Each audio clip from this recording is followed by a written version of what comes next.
did not trust him. I did not want to have sex with him. And he pressured me for an hour and a half. And he kept saying please, and I kept saying no.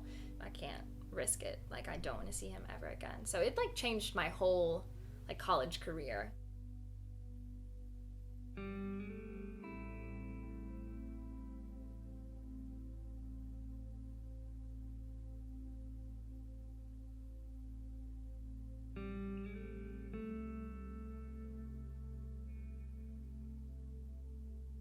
Well, and then also they can see that it's not just like some girl that they don't know. It could be a girl that like is their friend's friend or in their like social circle.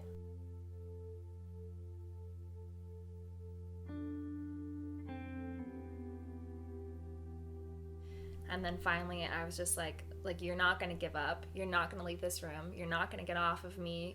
He's much stronger than I am. I'm like 100 pounds soaking wet. And so I was like, the only way I'm getting out of this situation is if I have sex with you. So fine, do your worst. And he did. My first few weeks at UNCA were pretty good. I was in a lot of studio art classes. I was in some mass comm classes. So it was mid-September. I was at a party at UP, and I was just with a few friends. We were drinking, playing quarters, playing some other drinking games. And the last thing I remember was at 10:30 p.m. and this kid had handed me a beer. It was open. I thought nothing of it. And then from that point on until I woke up the next morning at 8 a.m., I have no recollection of what happened. And when I woke up, I was in someone's room I had never seen before. I had all these bruises on my inner thighs that just looked like someone was like grabbing on and holding really tight. So I got my stuff together, walked back to Governor's Village, which is where I was living at the time, and a few hours later I get a text from the same kid who gave me a beer the night before, and the text said, hey, you're on birth control, right? And I was like, yeah, why? Like I had no idea why he was asking. And he just replies back, because we had sex last night and the condom broke. I want to make this documentary because I think the only way we're going to see change about anything, any issue going on, the only way we're going to see a change is by confronting the issue head on, and by talking about it and sharing stories and providing a safe place for others to share their stories. And just throughout this whole process, I've really realized how healing it is to talk about what happened and to talk to other people who have gone through similar things. And it helps not just me, but other survivors realize that we're not the only ones who go through this. Being in a small campus like this, where I feel like our campus avoids the alcohol culture, I don't feel like sexual assault is a huge problem like it might be on a lot of other larger campuses across the nation. Honestly, in the sense, I could say from the player's perspective, the people I played with and the people I knew were genuinely good people, good student athletes. The city, the atmosphere, everything about Asheville and the University of North Carolina, Asheville, basically is set up to where it's not as much of a problem as it is on a lot of other more traditional college campuses. So I think in terms of the athletic department, I think genuinely they do a good job of recruiting good people. It's just statistically you can't get 100% right all the time.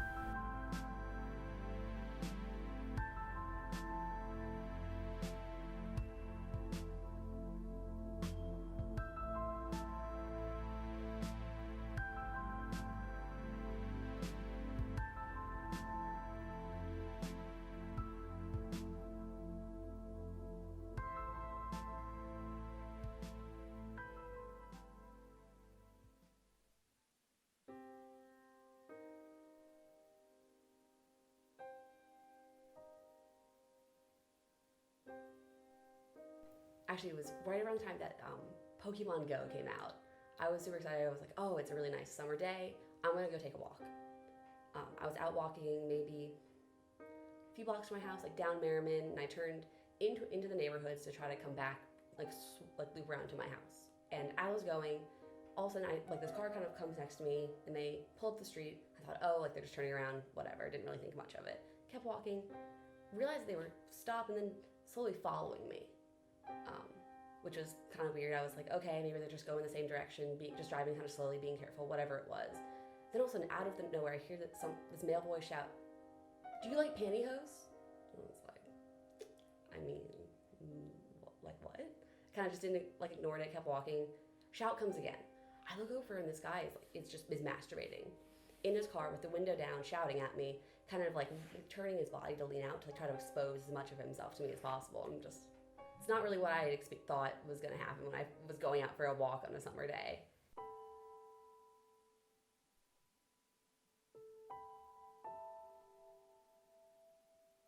I was actually assaulted as a kid for the first time. So I had a stepdad who's no longer in my life, but he assaulted me basically the entire time he was married to my mom. And I was 5 when it started and nearly 11 when it ended. And that, I think, affected the experience I had in college. I was in a relationship with this guy, and he was super dominant, very manly and all about his masculinity and whatever. But he told me he'd never had sex before, and the first time we had sex was the time he assaulted me, basically. And he was on top of me, and he kept saying, have sex with me, and I kept saying no for an hour and a half, and I looked at my phone when we got in the room, and I looked at my phone when he got up to get a condom, and an hour and a half passed. But I just closed my eyes and shut myself down, and I was just power through until it's over, and that's exactly what I did. I was sexually assaulted off campus at work. I work for a funeral home. It was really traumatic, and I was not really able to function after. I was assaulted by a coworker. I do removals, so there was a body in the van at the time, and it was awful. I mean, everything about it was awful. Yeah, I tried to pretend that it hadn't happened. I was like, this is not, I can just pretend that this didn't happen, and it will be like it hadn't happened.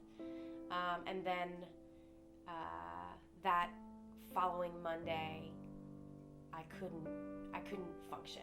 I couldn't do anything. I don't know how to describe it. It was paralyzing. It was paralyzing fear. That Monday, I was like, I can't do this. I hadn't told anybody, but I had admitted to myself that something was wrong. And the next day, I realized that I was not okay, and I didn't really know where to go or who to talk to, so I went to the counseling center. So there's a lady at the counseling center that makes these rice bags and puts lavender essential oil in them. And I still have my rice bag. They put a rice bag in the microwave and they handed it to me so that I had something to hold. And then they offered me some candy. It's it is, thinking back on it now, it's kind of sweet and funny. They were like, do you want some candy? And I'm sitting there just sobbing.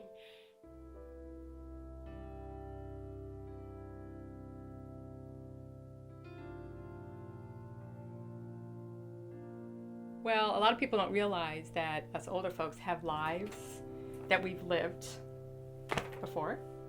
And my life before was kind of wild and crazy. Maybe not all the best decisions I've ever made. Was into a lot of alcohol and drugs and partying. And I had been sexually assaulted and raped in the past, which was pretty devastating. As you can, I can hear I'm getting a little nervous, so it just kind of stays with you, right? You think you've worked through things, so it's still difficult at times to talk about. But I believe that talking about them is a healing thing. Well, we are really fortunate here at UNCA with our health, and we have an integrated department, which means we have nurses and doctors and PAs and psychiatrists and pharmacy here, along with case management and counseling services. We have a DBT group, and I think one of my other counselors is doing a stress management group right now on campus. We have an outreach coordinator who is phenomenal at getting the word out about our services. We have a after-hours nurse triage system now for students who are concerned about their health or mental health. They can call her after hours. She can help walk through the process, help them link up to other resources. The counselors here are on call 24/7. So if a student is in crisis, they can come in and speak with a counselor during the day, or we'll come out and talk to them at night.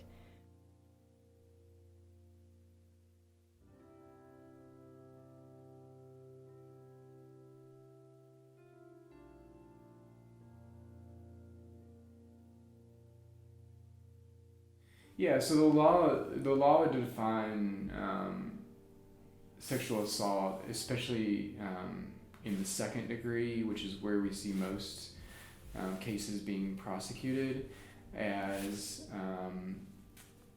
any sexual activity by force and without consent. So those are sort of the three elements of the law. I think traditionally the belief was to teach people to practice safety, so move in groups of friends and not drink so much and carry mace. And now the conversation is really shifting towards those behaviors that are predatory, or those behaviors that are seen as perpetration of sexual violence. So really focusing on what motivates that and how we can change that culture. That being said, I feel like we do a great job with our education.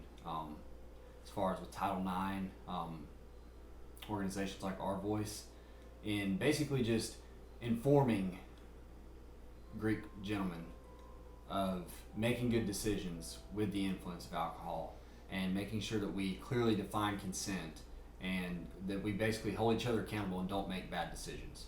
So our campus culture revolves a lot around education. If you walk through our student union, you walk through the quad, anything, you see a lot of things raising awareness for sexual violence. You see a lot of educational opportunities, presentations, guest speakers, a lot of things like that to help raise awareness to the issue. And I know athletics, Greek, a lot of other student organizations on campus and student employees require students to go through sexual assault training. So I feel like our campus does a great job promoting the idea of awareness and education on sexual assault to help prevent these kind of actions. You can use the term sexual misconduct because our policy covers an umbrella of incidents. It ranges from sexual harassment to stalking, but we average about 26 incidents a semester. But keep in mind, students can come to our office when they have an issue off campus that we will discuss. So some of our numbers are off-campus incidents. Well, normal investigation starts with the report. And as soon as we receive a report, we contact the victim and provide them with the resources initially. Make sure that they have the support that they need, make sure they have an advocate available for them to support them and help guide them through the process. And then we begin the process of a thorough investigation. As of right now, most individuals just want us to make us aware of an incident and receive the remedies and resources to begin their healing process. Now, although we're not prosecuting more, we are able to get more victims the resources that they need. We're able to get them in contact with counseling, Our Voice. So we're able to surround them with a variety of resources that although they do not wish to prosecute, they are able to start that healing process. To reach out and start talking to people. There's a lot of recovery in that. Sharing your story, whether it's in the written word, whether it's in art, whether it's in music, whether it's in conversation, is extremely restorative. Just reaching out, just knowing that you don't have to go alone. Go to Our Voice, come here, go to a friend, a mentor, anybody that you look up to and you feel safe about. Don't feel bad if you choose not to report. It's okay, you know? Although my story might not be as like an aggressive, I wasn't physically attacked, there's no physical like repercussions. Someone's doing something, and if my story can help those girls that can't share their stories, then I want to really try to make the difference. If anybody tells you it's your fault, they're just straight up wrong. They are misinformed, and you don't have to listen. You don't even have to keep them in your life. One, know that healing is possible. Know that that sexual assault is an extremely traumatic event. That trauma is real and can cause a lifetime of pain and suffering that manifests in different ways for people. But know that there are people in your community, wherever you are, hopefully wherever you are, at least in Asheville, there are people who will believe you, there are people who will support you, there are people who will get you connected to resources, there are people who will get you connected to other survivors. I think that people think that this is the end of your life if you're raped. People think it's the end of everything if you're assaulted. And it's not. It's not. I mean, it's the end of a lot of things, but it's not the end of your life. So my biggest piece of advice would be like, find people that can help you know that you are not alone and you are not crazy. And if anybody ever insinuates otherwise, get them the hell out of your life. Like, there's nothing more damaging as a survivor of sexual assault than to hear someone tell me that I could have done something different. Because I could not have done something different. And it's not my responsibility to have done something different. And it is never the victim's responsibility to change. Like, you were wearing a short skirt, YGG. Like, you were drinking, good. I'm glad you were having fun before some idiot decided to take advantage of you.